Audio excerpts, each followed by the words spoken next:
ආයිබෝවන් කියලා පිළිගන්නවා මගේ ආදරණීය නංගිලා මල්ලිලා හැමෝම KV Erosion YouTube නාලිකාව වෙනුවෙන්. ඉතින් නංගිලා මල්ලිලා හැමෝම මගෙත් එක්ක එකතු වෙලා ඉන්නේ තාත්වික සංඛ්‍යා කියන පාඩමේ දෙවන වීඩියෝ එකත් සමග.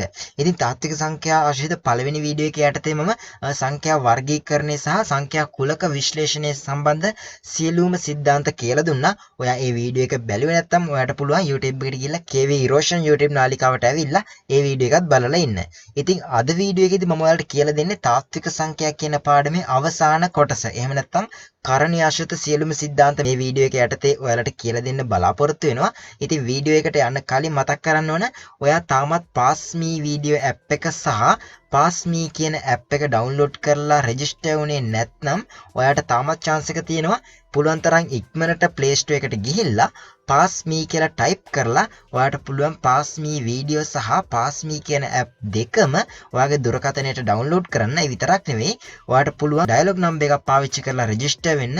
ඉතින් ඩයලොග් නම්බර් එකක් පාවිච්චි කරලා රෙජිස්ටර් වෙන අයට විතරයි මේ ඇප් දෙක පාවිච්චි කිරීමේ හැකියාව තියෙන්නේ. ඉතින් ඒක නිසා පුළුවන් තරම් ඉක්මනට මේ දෙකට රෙජිස්ටර් වෙන ඩයලොග් නම්බර් එකක් පාවිච්චි කරලා ඉතින් එහෙම වුණොත් විතරයි මම සාමාන්‍ය පෙළ ගණිතයට සහ විද්‍යාවට දාන අනුමාන ප්‍රශ්න PassMe වීඩියෝ ඇප් එක හරහා ඔයාට ලබා ගැනීමේ හැකියාව තියෙන්නේ. ඉතින් ඒක මතක් කරන ගමන් අද අපේ පාඩම තාත්වික සංඛ්‍යා පාඩමේ අවසාන වීඩියෝ එක මෙන්න මේ ආකාරයට පටන් ගනිමු. ඉතින් නංගි මල්ලි කරණි කියලා කියන්නේ මොකක්ද කියලා කියන්නත් එක්ක ඔයාට පුළුවන් මෙන්න මේ පළවෙනි ඡේදය සම්පූර්ණයෙන්ම කියව ගන්න. එතකොට ඔයාට පුළුවන් මේ හා සම්බන්ධව සම්පූර්ණ අවබෝධය ලබා ගන්න. ඉතින් මම සරලව කියන්නම්. මෙන්න මේ වර්ගමූල ලකුණ යොදා ගැනෙන එහෙත් අගය පරිමේය නොවන ප්‍රකාශන කරණ ලෙස සරලව හඳුන්වන්න පුළුවන්. ඉතින් ඒක ඔයාලට තේරුනේ නැත්නම් ඔයාලට පුළුවන් මේ ඡේදය සම්පූර්ණයෙන්ම කියවන්න. ඉතින් මම ඒක ආයෙත් කියවන්නේ නැහැ. මොකද ඔයාගේ ටයිම් එක ගොඩක් වටින නිසා. ඉතින් මේ ඡේදය කියවලා ඉවරුණාට පස්සෙත් ඔයාලට කරණ කියන්නේ මොකක්ද කියලා තේරුනේ නැත්නම් ඉතින් එච්චර ගණන් ගන්න එපා. මම ඉස්සරහට ගණන් හදනකොට කියලා දෙන්නම් කරණ කියන්නේ මොනවද සහ කොහොමද කරණීය ආශ්‍රිත ගණන් හදලා සම්පූර්ණ ලකුණු ලබා ගන්න කියලා. ඉතින් නංගි මල්ලි කරණීය ආශ්‍රිතව සාකච්ඡා කරනකොට එක බෙදීම මූල දෙකේ අගය ගණනය කරන්න දීලා තියෙන අවස්ථාවක් අපි ගත්තට පස්සේ මෙන්න මේ මූල දෙකේ අගය ආසන්න වශයෙන් අපි දන්නවා 1.414. කොහොමද මේක 1.414 කියලා හෙව්වේ? අපි වර්ගමූලය කියලා පාඩමේ වීඩියෝ එකක් කරා. ඔයාලට ඒක බලන්න පුළුවන්. ඒක යටතේ මම සාකච්ඡා කරා කොහොමද මේකේ අගය හොයන්නේ කියලා.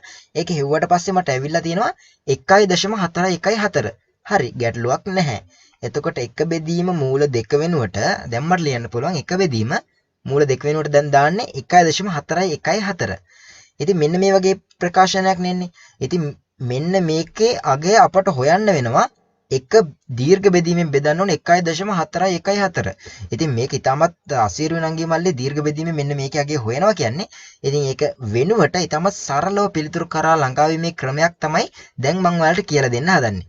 මුලින්ම නංගි මල්ලි එක බෙදීම මූල දෙක ලියලා මෙන්න මේ එක බෙදීම මූල දෙකේ මූල තියෙන්නේ ඉරෙන් යටනේ. ඒ කියන්නේ හරේ. ඉතින් මේ වගේ වෙලාවට ඉරෙන් යට නම් මූල සංඛ්‍යාව තියෙන්නේ.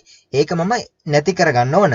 ඉතින් මේක නැති කිරීම සඳහා ඉරෙන් යට සහ ඉරෙන් උඩ කියන දෙකම මූල දෙකෙන් මම ගුණ කරනවා. එතනදී ඔයාලා මතක තියාගන්න මූල දෙකෙන් ගුණ කරාට පස්සේ ලැබෙන්නේ දෙකේ ඉලක්කම. ඒ වගේම ඉර උඩ එනවා මූල දෙක. ඉතින් දැන් අපට පුළුවන් මූල දෙක වෙනුවට 1.414 බෙදීම 2 මේක සුළු කරන්න පුළුවන්. එතකොට එනවා 0.707 කියලා. ඉතින් නංගි මල්ලි කලින් මට හොයාගන්න බැරි වුණා එක බෙදීම මූල දෙකෙහි අගය මේක දීර්ඝ බෙදීමෙන් සුළු කරන්න වෙන නිසා දැන් ඔයාලට පුළුවන් මෙන්න මේක ඉතාමත් පුංචි කාලයක් වැය කරලා 0.707 කියලා මේකට අදාළ පිළිතුර නිවැරදිවම ලබා ගන්න. ඉතින් මෙන්න මේ වගේ දෙයකට තමයි නංගි මල්ලි කරණි සුළු කරනවා කියලා කියන්නේ. ඉතින් මේ ආශ්‍රිතව ගණන් ගොඩක් හදද්දී ඔයාලට තේරෙයි කොහොමද කරණි වැඩ කරන්නේ කියලා. ඉතින් නංගි මල්ලි මේ හා සම්බන්ධව ඔයාලට අලුත් වචනයක් කියනවා මෙතනදී අකිල කරණි කියලා.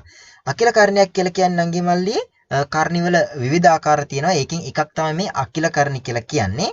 අකිල කරණයක් කියලා කියන්නේ මොකක් හරි කරණියක් තියෙනවා මෙන්න මේ විදිහට වර්ගමූල ඇතුලේ තමයි දැන් සංඛ්‍යාව තියෙන්නේ. මේකට තමයි කරණීය කියලා කියන්නේ. මෙන්න මේ කරණීය එක්තරා සුවිශේෂී කරණයක් වෙනවා.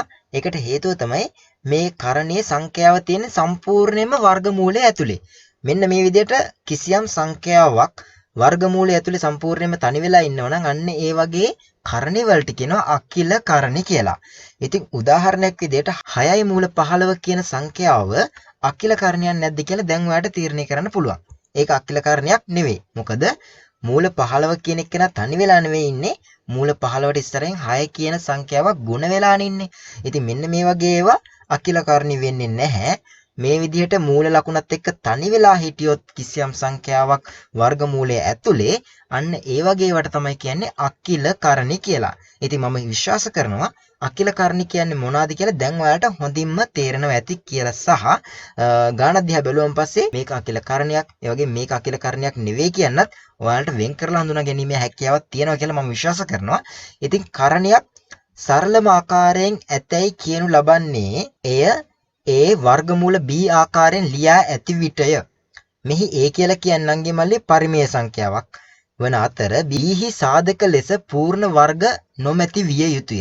ඉතින් මේ වාක්‍ය වලට තේරෙන්නත් එක්ක මම මේ විදිහට උදාහරණයක් ගන්නම්. 6යි මූල 15 කියලා සංඛ්‍යාවක් තියෙනවා. අපි කලින් සාකච්ඡා කරපු එක තමයි මෙන්න මේකේ වර්ගමූල ලකුණ ඇතුලේ තියෙන්නේ 15. ඉතින් මේ 15 ඔයාලට පුළුවන් ද බලන්න පූර්ණ වර්ග සංඛ්‍යාවක් විදිහට ලියන්න.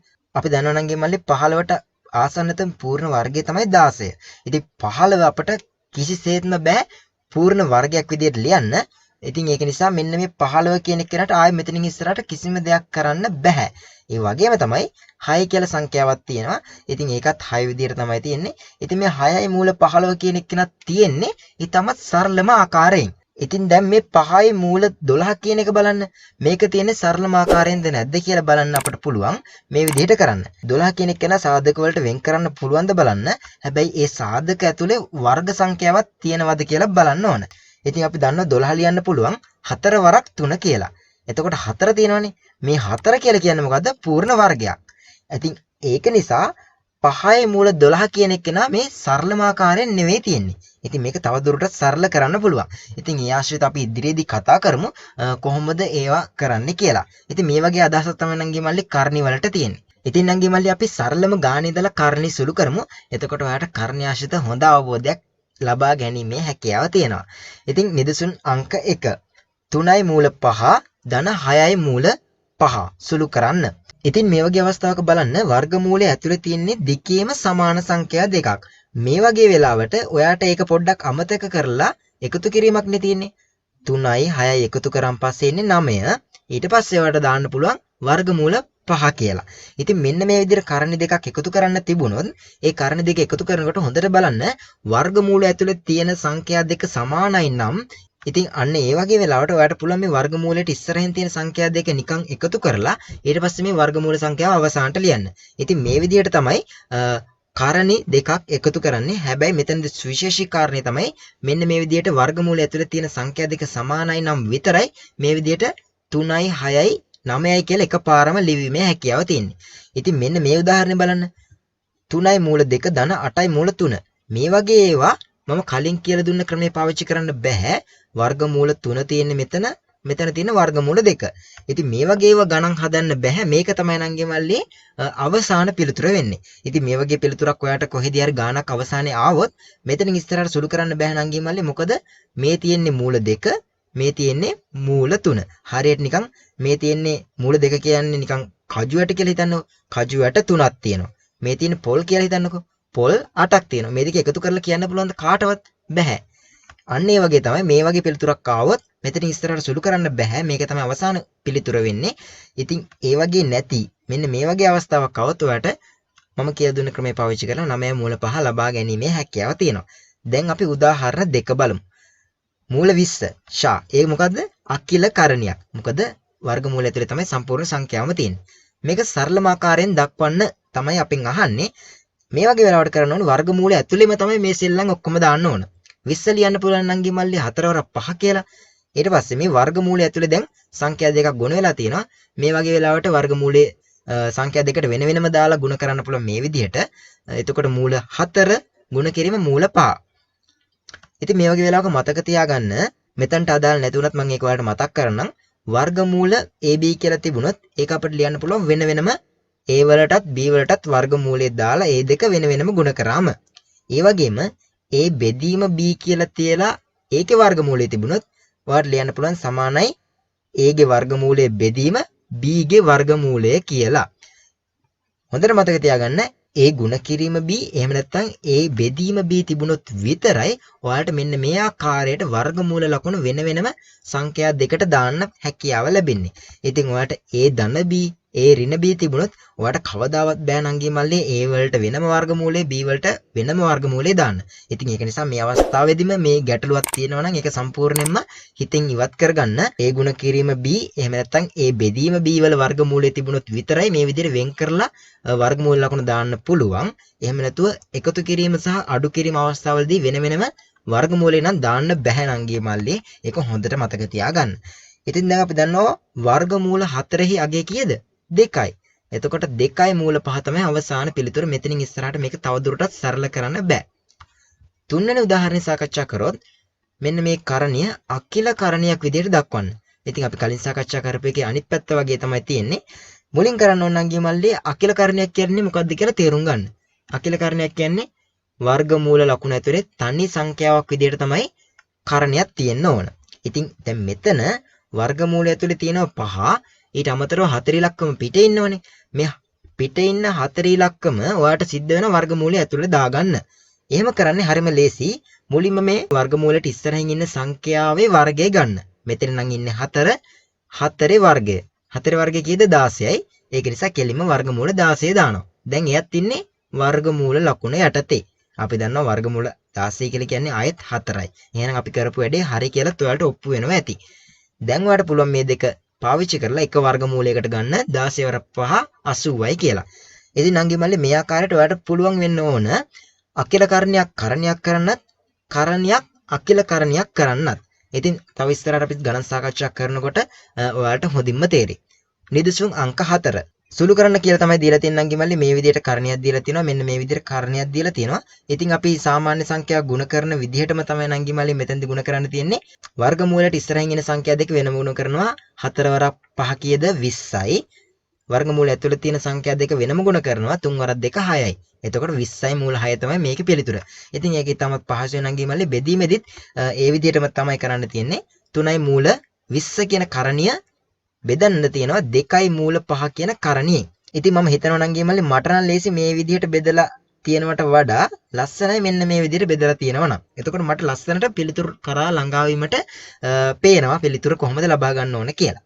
මුලින්ම කරන්න ඕන මෙන්න මේ වර්ගමූල 20 තියෙනවනේ. වර්ගමූල 20 අපිට ලියා ගන්න පුළුවන් මෙන්න මේ විදිහට ඇතුලේ කීයද? 4 වරක් 5 කියලා. 4 වරක් 5 කියලා ලියලා අපි දන්නවා මේ වර්ගමූල 4යි වර්ගමූල 5යි වෙන වෙනම දෙන්න පුළුවන්. ඒතර වර්ගමූල 4 කියන්නේ 2යි, දෙවරක් 3 6යි. 6යි මූල 5 කියලා අවසානට ලියන්න පුළුවන් මෙන්න මේ 3යි මූල 20 වෙනුවට.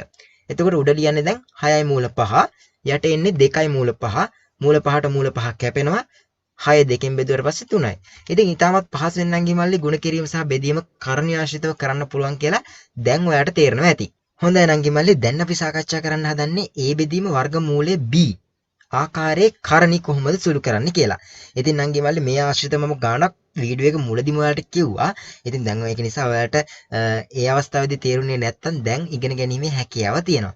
ඉතින් නංගි මල්ලි මේ වගේ වෙලාවේ වර්ගමූල සංඛ්‍යාව තියෙන්නේ ඉරෙන් යට. එහෙම නැත්නම් හරය විදියට. ඉතින් මේ වගේ වෙලාවට ඔයා කරන්න ඕනේ මේ ඉර යට තියෙන වර්ගමූල සංඛ්‍යාව නැති කරගන්න ඕන. ඉතින් ඒකට කියනවා හරය පරිමේය කරනවා කියලා. මොකද්ද මේ හරය පරිමේය කරනවා කියන එකේ තේරුම? අපි දන්නවා හරය කියන්නේ මේ යටනේ ඉරෙන් යට. එතකොට මේ හරය දැන් තියෙන්නේ වර්ගමූල සංඛ්‍යාවක් විදිහට. ඒක අපි නැති කරගන්න ඕනේ. නැති කරලා අපි මොකක් බවට පත් කරනවද? පරිමේය සංඛ්‍යාවක් බවට පත් කරනවා. අන්න ඒකට තමයි කියන්නේ හරය නිකලයක් බවට පත් කරනවා. එහෙම නැත්නම් හරය පරිමේය බවට පත් කරනවා කියලා. ඉතින් සමහර කෙටි ප්‍රශ්න වලට දෙන්න පුළුවන් නංගි මල්ලි සාමාන්‍ය පෙළ විභාගෙදී වුණත් මෙන්න මේ වගේ කාරණයක් දීලා ඒක හරය පරිමේය කරන්න කියලා. ඉතින් ඒ වගේ ගානක් දුන්නොත් කරන්න හැටි දැන් අපි බලමු. තුන බෙදීම මූල දෙක සංඛ්‍යාව හරයෙහි නිකිලයක් සහිත භාගය ලෙස දක්වන්න කියලා තමයි දීලා තියෙන්නේ. ඉතින් මුලින්ම මේ සංඛ්‍යාව ලියලා සමානයි කියලා දාලා මේ සංඛ්‍යාවම ආයෙ ලියනවා. ඊට පස්සේ මම කලින්ම කියලා දුන්න විදිහටම තමයි හරයේ ඉන්නේ වර්ගමූල 2. අන්න ඒ වර්ගමූල දෙකෙන් උඩයි යටයි වෙන වෙනම ගුණ කරනවා. මෙන්න මේ වර්ගමූල දෙකට ඉරින් උඩ තියෙන වර්ගමූල දෙක සුළු වෙලා ගියාට පස්සේ කලින් තිබුණ එකම එනවා කියලා දැන් ඔයාලට පැහැදිලිව පේනවා ඇති. ඉතින් කෙනෙකුට හිතන්න පුළුවන් මේ සුළු වෙලා යන වර්ගමූල දෙකෙන් උඩයි යටයි දෙකම ගුණ කරේ ඇයි කියලා. ඉතින් එහෙම හිතුවනම් ඔයත් පොඩ්ඩක් ඉවසන් ඉන්න මං ඇයි එහෙම කරේ කියලා කියන්නම්. දැන් බලන්න නංගි මල්ලි ඉරෙන් යට වර්ගමූල 2 ගුණ කිරීම වර්ගමූල 2 තමයි තියෙන්නේ. ඉතින් අපි දන්නවා නංගි මල්ලි කිසියම් සංඛ්‍යාවක වර්ගමූල සංඛ්‍යාවක් එම සංඛ්‍යාවෙන් වර්ගමූල සංඛ්‍යාවෙන් ගුණ කරාට පස්සේ අදාළ සංඛ්‍යාවම තමයි ලැබෙන්නේ. ඒ උදාහරණයක් විදිහට වර්ගමූල 2 වර්ගමූල 2කින් ගුණ කරාට පස්සේ ලැබෙන්නේ 2. වර්ගමූල 3 නම් මෙතන තියෙන්නේ වර්ගමූල 3 වර්ගමූල 3ෙන් ගුණ කරාට පස්සේ ලැබෙන්නේ 3. ඒක නිසා දැන් මට මෙතන වර්ගමූල 2 තියෙන නිසා මෙතන 2 කෙලින්ම දාන්න පුළුවන්. දැන් මොනවා වෙලාද බලන්න? හරය පරිමේය වෙලා. අන්න මේ වගේ ක්‍රියාවලියට තමයි කියන්නේ හරය පරිමේය වෙනවා කියලා. ඉතින් උඩ තියෙන අංගෙ මල්ලේ මේ දෙක ගුණ කරන්න තියෙන 3යි මූල 2. ඉතින් මෙන්න මේ විදිහට පිළිතුරු කරා ළඟා වීමේ හැකියාවක් තියෙනවා. මේවට ලකුණුත් හම්බ වෙනවා. ඒක අමතක කරන්න එපා. ඉතින් මේකට තමයි අංගෙ මල්ලේ හරය පරිමේය කරනවා. එහෙම නැත්නම් හරය නිකිලයක් බවට පත් කරනවා කියන එකේ තේරුම. උදාහරණයක් විදිහට තවත් එකක් අපි සලකලා බලමු. මෙන්න මේ විදිහට තියෙනවා a බෙදීම් මූල b. දැන් අපි කරන්න ඕනේ මූල b ගෙන් උඩ යටයි දෙකම ගුණ කරනවා. එතකොට යට එන්නේ මූල b ගෙන් ගුණ කරාට පස්සේ b ම තමයි උඩ එනවා a මූල b කියලා. ඉතින් දැන් ඔයාලට හැකියාවක් තියෙනවා නම් ගිමල්ලි කාරණ්‍යාශ්‍රිත ඕනම ගානක් හදන්න. ඉතින් වීඩියෝ එක අවසන් කරන්න කලින් මම තව එක සංකීර්ණයි වගේ හිතන ගානක් ඔයාලට සාකච්ඡා කරන්නම්. එතකොට ඔයාලට තේරෙයි කාරණ්‍යාශ්‍රිත කිසිදු ගානක් සංකීර්ණ නැහැ කියලා. ඉතින් සුළු කරන්න කියලා තමයි මෙන්න මේ වගේ ලොකු ප්‍රකාශන දීලා තියෙන්නේ. දැක්කම බය හිතෙනවද දන්නේ නැහැ ඔයාලට. ඊටම සරල නම් ගිමල්ලි මෙන්න මේකම මේ පද තුන මේ පැත්ත ලියලා සමානයි කියලා දාගන්න ඕන. ඊට පස්සේ මෙන්න මේ වර්ගමූල ඇතුළේ තියෙන හැම සංඛ්‍යාවක් දිහාම ඔයා වෙන වෙනම බලන්න. වෙන වෙනම බලලා සාධක විදිහට ලියන්න පුළුවන් නම් ඒ විදිහට සාධක විදිහට ලියලා බලන්න. අපි දන්නවා 6 ලියන්න පුළුවන්නේ දෙවරක් 3 කියලා. හරි. 75 ලියන්න පුළුවන් 25 වරක් 3 කියලා. ඇයි මම 25 වරක් 3ම කියලා ලිව්වේ? අපි දන්නවා 25ේ වර්ගමූලය 5යි කියලා. අන්න ඒ අවස්ථාව ඒ chance එක ලබා ගන්න ඕන නිසා තමයි වර්ග සංඛ්‍යාවක් ඇස්වරින් මම මේ 75 ප්‍රකාශ කරගත්තේ. 25 වරක් 3 කියලා. ඒ වගේම ඍණ 3 බෙදීම මූල 12. මූල 12 ලියන්න පුළුවන් නම් ගිමල්ලි මට එක එක ක්‍රමවලට මම මෙතෙන්ද ලියලා තින්නේ 4 වරක් 3 කියලා. ඇයි මම 4 වරක් 3ම කියලා ලිව්වේ? මට තිබුණා නම් ගිමල්ලි 6 වරක් 2 කියලා ලියන්න. ඒවත් සාධකනේ. ඔව් සාධක තමයි මෙතනදී මම විශේෂයෙන්ම බලන්නේ සාධක දානකොට දැන් අපි ඉන්නේ නම් ගිමල්ලි වර්ගමූලයක් ඇතුලේ. හරියට නිකන් ගෙයක් ඇතුලේ ඉන්නවා වගේ. වහලයක් ඇතුලේ ඉන්නවා වගේ. එතකොට මේ ගෙදරින් එහෙම නැත්නම් වහලෙන් එළියට එන්න නම් මෙන්න මේ එක සංඛ්‍යාවක් එළියට එන්න නම් ඒ සංඛ්‍යාව වර්ග සංඛ්‍යාවක් වෙන්න ඕන. අපි දන්නවා 4 කියන්නේ වර්ග සංඛ්‍යාවන්නේ. ඒක අපිට එළියට ගන්න පුළුවන්. වර්ගමූල නැති කරන්න පුළුවන් සරලව කිව්වොත් දෙකේ ඉලක්කම දාලා. අන්න ඒ අවස්ථාව ඒ chance එක ගන්න ඕන නිසා තමයි මම මෙතන 4 වරක් 3 ලිව්වේ. දැන් අපිට තියෙන්නේ සරලව සුළු කරගන්න විතරයි. මේක මම වෙන වෙනම වර්ගමූල දැම්ම මේ විදිහට ලියාගත්තා. මේක වෙනසක් කරේ නැහැ. මේකත් වෙනසක් කරේ නැහැ. දැන් මෙතන මූල දෙකට මේ මූල දෙක කැපිලා ගියාට පස්සේ මට ඉතුරු වෙන්නේ 2යි මූල 3. මේක ලියනවා මේ විදිහට. මෙතන මට දැන් ලියන්න පුළුවන් අපි දන්නවා මේ දෙකට වෙන වෙනම වර්ගමූල දැම්මට පස්සේ මේක මූල 3ක් වෙනවා මේ විදිහට. මූල 25 කියලා කියන්නේ 5. ඊට පස්සේ මේ ඍණ ලකුණු මෙතනට එනවා. 3 ඉලක්කම මෙතනට එනවා. මේ වර්ගමූල 3 විදිහට මෙතනට එනවා. වර්ගමූල 4 කියලා කියන්නේ අපි දන්නවා 2යි. 2 මෙතනට එනවා. ඊට පස්සේ මෙතන දැන් මේ දෙක එකතු කරන්න පුළුවන්නේ. මේක ගොඩක් හොඳ ගානක් කියලා කියන්නේ ඒක තමයි අපි ඉගෙන ගත්ත සියලුම සංකල්ප මේ ගාන යටතේ තියෙනවා. මේ දෙකේ වර්ගමූල සංඛ්‍යා දෙක සමාන නිසා අපට සාමාන්‍ය සංඛ්‍යා දෙකක් එකතු කරන විදිහට එකතු කරන්න පුළුවන් 2යි 5යි 7යි 7යි මූල 3යි. මේක එකතු කරා මම හිතනවා ඔයාලට පැහැදිලි ඇති කියලා. මේ දෙක සාමාන්‍ය විදිහට එකතු කරන්න තමයි තියෙන්නේ. ඊට පස්සේ ඍණ 3 බෙදීම 2යි මූල 3නේ තියෙන්නේ. දැන් මෙතනින් ඉස්සරහට මේක සුළු කරන්න බැහැ නම් ගිමල්ලේ හරය පරිමේය නැහැ. හරය පරිමේය කරන්නේ කොහොමද? වර්ගමූල මේ අදාළ ඉරෙන් යට තියෙන සංඛ්‍යාවෙන් උඩ යටයි දෙකම ගුණ කරනවා. මූල 3ෙන් උඩත් ගුණ කරා, මූල 3ෙන් යටත් ගුණ කරා. මූල 3ෙන් ගුණ කරාට පස්සේ අපි දන්නවා 3ම තමයි එන්නේ. ඒක මම ලියනවා මෙතන 2 ගුණ කිරීම 3 කියලා. ඉරෙන් උඩ කිසිම වෙනසක් නැහැ. 3යි මූල 3 කියලා තමයි එන්නේ. දැන් මේ 3ට මෙන්න මේ 3 සුළු වෙලා යනවා මේ දෙක කැන්සල් වෙලා යනවා. එතකොට උඩ ඉතුරු වෙන්නේ මූල 3, යට ඉතුරු වෙන්නේ 2. දැන් බලන්න අංගේ මල්ලේ මේක දිහා බැලුවට පස්සේ ඊටමත් හොඳින්ම පැහැදිලිව තේරෙනවා ඇති. මෙතන තියෙන්නේ 7යි මූල 3. මෙතන තියෙන්නේ මූල 3 බෙදීම 2. ඉතින් මේ දෙක දිහා බැලුවට පස්සේ මේකෙන් මේ සංඛ්‍යාව අඩු කරන්න පුළුවන් කියලා දැන් ඔයාලට හොඳින්ම තේරෙනවා ඇති. ඇයි? වර්ගමූල ඇතුලේ තියෙන සංඛ්‍යා දෙක සමාන නිසා. මූල 3 තියෙන නිසා. දැන් ඔයාලට පුළුවන් 7 වරක් 2 14යි 14න් එකක් අඩු කරාට පස්සේ 13යි 13යි මූල 3 බෙදීම 2 කියලා අවසාන පිළිතුර ලබා ගන්න. ඉතින් නංගි මල්ලි මේක තමයි කරණීයාශ්‍රිත සියලුම සිද්ධාන්ත. දැන් ඔයාලට පුළුවන් 1 3 අභ්‍යාසයේ සම්පූර්ණ ගණන් හදන්න. ඉතින් ඒව හදද්දී ඔයාලට ගැටලු එනවා නම් ඔයාලට පුළුවන් පාස් මී වීඩියෝ ඇප් එක හරහා මගෙත් එක්ක chat කරලා ඒ සියලුම ගැටලු වලට පිළිතුරු ඉතාමත් ඉක්මනින්ම ලබා ගන්න. ඉතින් මේ පණිවිඩය මතක් කරන ගමන් දැන් තාත්වික සංඛ්‍යා කියන පාඩම සම්පූර්ණයෙන්ම කම්ප්ලීට් පාඩමක් බවට පත් වෙනවා. ඉතින් ඉදිරියේදීත් සාමාන්‍ය පෙළ ගණිත පාඩම විශාල ප්‍රමාණයක් YouTube එකට දාන්න නියමිතයි. ඒ වගේම පාස් මී වීඩියෝ ඇප් එකටත් දාන්න නියමිතයි. ඉතින් ඒක නිසා ඔයා දැන්ම ඩවුන්ලෝඩ් කරන්න මේ ඇප් දෙකම ඩයලොග් නම්බර් එක පාවිච්චි කරලා රෙජිස්ටර් වෙන්න අමතක කරන්න එපා. ඊළඟ වීඩියෝ එකකින් ඉක්මනටම හමු වෙන බලාපොරොත්තුෙන් සියලුම දෙනාට ජයග්‍රාහී අනාගතයක් ප්‍රාර්ථනා කරනවා. සාමාන්‍ය පෙළ හා උසස් පෙළ හදාරන ඔබ සඳහා වීඩියෝ සහිතව සියලුම සිද්ධාන්ත, පසුගිය විභාග ප්‍රශ්න පත්‍ර, ආදර්ශ ප්‍රශ්න පත්‍ර, ඒ වගේම ශ්‍රී ලංකාවේ ප්‍රසිද්ධ පාසල්වල විභාග ප්‍රශ්න පත්‍ර සහ අනුමාන ප්‍රශ්න පිළිතුරු සහිතව නොමිලේ ලබා ගැනීම සඳහා ඔබ දැන්ම පාස්මී ඇප් එක ඩවුන්ලෝඩ් කරගන්න. පාස්මී ඉගෙන ගන්න හොඳම විදිහ.